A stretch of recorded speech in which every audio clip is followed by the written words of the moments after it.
la Natural Love Palette. C'est une palette de Too Faced qui vient de sortir et qui pose beaucoup de controverses sur YouTube pour quelques raisons, enfin une raison en particulier.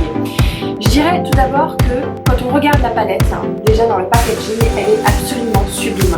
Moi je trouve ça très beau, le plus beau packaging que j'ai jamais vu. Je sais pas si ça va bien vieillir parce que c'est du packaging cartonné et puis vous avez les écritures Natural Love et les petits dessins en velours. Et ça a tendance, c'est vrai, à prendre la saleté des doigts et comme on se maquille déjà avec le fond de teint, etc. et qu'on doit avoir les doigts un peu orange ou jaune, ben on doit en mettre vraiment partout sur la palette. Mais c'est pas grave, elle est vraiment très belle. Et puis ce qu'on aime, c'est que c'est une palette extrêmement plate, qui s'emporte vraiment bien, qui est aimantée. Donc là, on va dire qu'il y a un super bon point, c'est une palette qui attire le regard.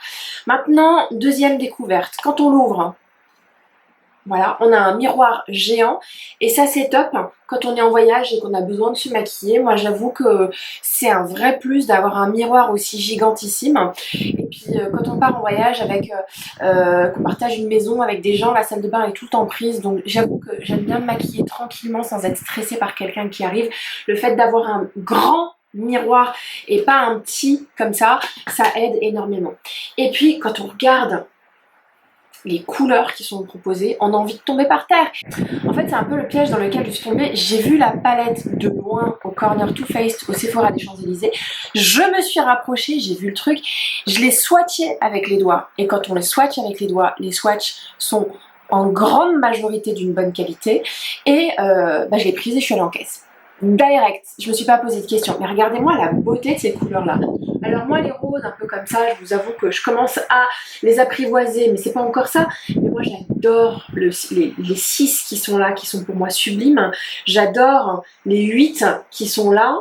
Je vous avoue que à part Spotlight et Lace Teddy, les deux là, je comprends pas. C'est trop blanc pour moi. Je trouve que ça fait moche en tout cas. C'est des teintes que j'utiliserai pas. Peut-être dans le coin interne de l'œil, mais même dans le coin interne de l'œil, je n'utilise pas des teintes qui sont trop blanches. Mais sincèrement, ça là et ça, les deux là qui sont canons, voire même les trois. Enfin, non, mais la plupart des couleurs sont sublimes. Donc, moi, quand je l'ai vue, je l'ai fait ok, elle est pour moi, c'est pas possible. Je l'ai swatché avec mes doigts. Donc, je vais vous prendre par exemple Push Up. Vous allez voir que le swatch est vraiment pas mal. Je vais vous prendre, je sais pas moi, Hot and Bothered, qui est une couleur qui m'a tout de suite attirée. Hop, vous regardez la couleur et vous vous dites, mais c'est bon, c'est pigmenté, il n'y a aucun souci. On va prendre également, je sais pas moi, Cutie Patooties. Vous mettez sur votre main, c'est très pigmenté, très pigmenté. Je vais essayer de vous choisir des couleurs mates pour que vous puissiez voir, parce que bien entendu, j'en ai swatché certaines en magasin. J'ai pris la Nudie, voilà, et elle est moyennement pigmentée, mais ça arrive fréquemment sur les textures mates. Je vais vous prendre la Make Up and Chill, voilà, qui est plutôt pigmentée. Donc tout s'est bien passé jusqu'à ce que je ramène cette palette à la maison et que je me dis tiens, quelle idée de maquillage je vais faire. Donc la palette est plutôt bien faite puisque quand vous l'achetez, elle arrive avec un petit mode d'emploi qui vous propose des looks. Et c'est un des looks que j'ai ici. C'est le look qui s'appelle True Love. Et j'adore. Voilà, je pensais pas mettre du gris et je vous avoue que maintenant je pense mettre du gris. Je trouve que c'est très joli avec un rouge à lèvres très rouge et un teint très doré. Donc voilà, voilà un des bénéfices de cette palette, c'est que ça m'a réappris à utiliser des couleurs que je n'utilise pas d'habitude. Et puis je suis allée sur internet pour regarder s'il n'y avait pas d'autres looks, des filles qui avaient fait des mélanges un peu particuliers pour voir s'il n'y avait pas un look waouh quoi. Et là je tombe sur la vidéo de Sanana qui dit assez clairement que la palette elle n'est pas pigmentée. Je tombe sur une autre vidéo de Entre Nana qui dit également que la vidéo n'est pas pigmentée. Et une troisième, et une quatrième. Et puis je tombe aussi sur les vidéos des américaines qui ne disent strictement rien, qui la mettent et qui font des super make-up avec. Voilà. De ce que j'ai compris, c'est que la palette est inégale. Elle ne fait pas honneur à la réputation de Too Faced sur la qualité des pigments. Et je dois avouer, et je le confirme, que certains, et bon, pas mal de pigments de cette palette ne sont pas aussi pigmentés que lorsque vous les mettez sur les doigts. Et ça c'est assez trompeur et c'est vache parce que quand vous prenez la couleur avec votre doigt c'est bien pigmenté, quand vous la mettez sur l'œil c'est extrêmement poudré, le pigment reste pas sur la paupière et vous allez le voir dans le maquillage que je vais vous proposer, le gris que je mets, j'ai vraiment du mal à le travailler, mais vraiment du mal. Pourtant il y a de la matière sur mon pinceau, pourtant si je le swatch au doigt, puis on va le swatcher au doigt, voilà, il n'y a aucun souci, mais une fois arrivé sur la paupière, il se passe plus rien. Donc ça c'est une vraie déception parce que Too Faced est quand même connu pour la qualité de ses fards et que s'il y a bien une maison dans laquelle je suis en confiance et je me dis t'inquiète les fards ils sont ouf malades, c'est Too Faced. Et ben là c'est la preuve que il y a un petit loupé. Peut-être aussi que c'est un loupé qui est voulu parce que d'un autre côté, j'avais envie de vous dire que si les fards étaient trop pigmentés, ça ne répondait pas à la promesse de la palette quand même qui s'appelle Natural Love. Donc du coup, le fait que les fards soient pas très pigmentés permettent un look plutôt naturel, un look daily. Mais moi j'avais vraiment envie d'un truc hyper glittery, un truc hyper satiné, avec des fards dorés qui se voient à 4000 km.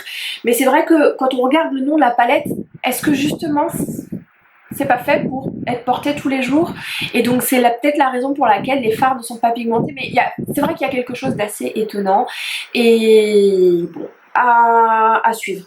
Moi en tout cas pour le maquillage que j'ai fait, j'ai dû travailler la couleur, c'était un petit peu compliqué surtout sur les tons foncés. Il y a des fards qui sont extrêmement pigmentés. Est-ce que ça mérite le côté hype de cette palette? Est-ce que ça mérite le prix que vous allez payer quand on sait que Zoeva fait des palettes à 20 balles qui sont mais mortelles?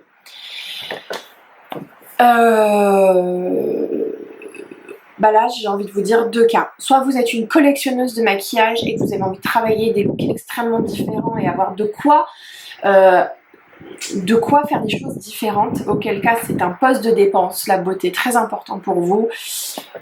Prenez-la, je pense que vous allez vous amuser avec et moi je me suis amusée avec. Maintenant si vous n'avez pas forcément beaucoup de budget et que vous avez envie de vous faire des maquillages d'extrêmement bonne qualité, qu'il s'agisse de maquillage pour le lycée, pour la fac, pour le boulot, mais aussi des maquillages pour les soirées et que vous voulez que ça marche pour les deux, hein, que ce soit pour un maquillage light ou pour un maquillage ultra chargé genre smoky à l'américaine, n'achetez pas. L'achetez pas parce que Zoeva est capable de vous fournir ça et je trouve que ce serait vraiment dommage de dépenser 50 ou je sais pas combien d'euros dans une palette qui pose tant de questions et de difficultés. Bon en tout cas moi je vais l'user jusqu'à la mort, je vais essayer vraiment d'en user toutes les possibilités et en attendant je vous propose le look qui va suivre. Je vais commencer avec ce primer de chez Becca, qui est un primer enlumineur. Voilà, il va donner énormément de glow à ma peau. Je l'adore en teinte opale. Ensuite, on va utiliser ce fond de teint de chez Hourglass, qui est une tuerie, et il a la bonne teinte jaune, il est assez couvrant et il a un effet extrêmement lumineux. Pour des maquillages sophistiqués, c'est juste parfait. Pas trop pour l'été, plus pour l'hiver, mais quand même, c'est l'un des meilleurs fonds de teint. Ensuite, pour me couvrir les cernes, je vais utiliser ce stick de CoverFX en teinte N60 si mes souvenirs sont bons. Et en fait, c'est des petits sticks qui se vendent de toutes les couleurs et vous allez voir que je l'ai acheté pour un anti-cerne, mais aussi pour faire du contouring. Donc, je vous en dis pas plus, je suis un peu en train de le tester. Je vous en dirai plus peut-être dans une vidéo favori ou regret. Voilà, j'utilise le Beauty Blender bien entendu parce que c'est ce que j'ai trouvé de mieux pour étaler ce stick. Ensuite, je prends l'autre côté du stick, ce que je vous ai dit tout à l'heure, toujours de la marque CoverFX, mais cette fois-ci pour le contouring. Donc j'ai pris une teinte de concealer beaucoup plus foncée et je l'utilise comme contouring. Contouring slash bronzer, parce que la couleur est chaude. Vous allez voir que l'effet d'ombre est particulièrement subtil et puis je trouve que ça donne bonne mine. Moi j'aime énormément. Voilà, tout de suite bonne mine. Je vais utiliser ma poudre Kate Von D pour me poudrer la zone T. Je me poudre pas tout le temps le visage, mais là j'avais envie de le faire. Il fait super chaud dans l'appart. Il y a le ventilo d'ailleurs qui fait du bruit sur le micro. Ensuite, j'ai cette poudre toujours de Kate Von D pour le contour des yeux. Voilà, les poudres Kate Von D sont celles qui m'assèchent le moins. Ce bronzer absolument incroyable de chez Givenchy. Je préviens celles qui n'aiment pas les teintes orangées. Ce bronzer a une teinte orangée et il est très lumineux. Et toujours de la même marque, ce blush Prisme en couleur Spice, pareil qui donne super bonne mine. Je commence à découvrir Givenchy, c'est pas mal. Ensuite, on a ce highlighter de chez Laura Geller ou Geller que j'ai acheté à Londres, qui est une marque drugstore et qui coûte que dalle et qui est un excellent bronzer, l'un des meilleurs que j'ai jamais utilisé. Je crois que c'est en teinte Honey quelque chose.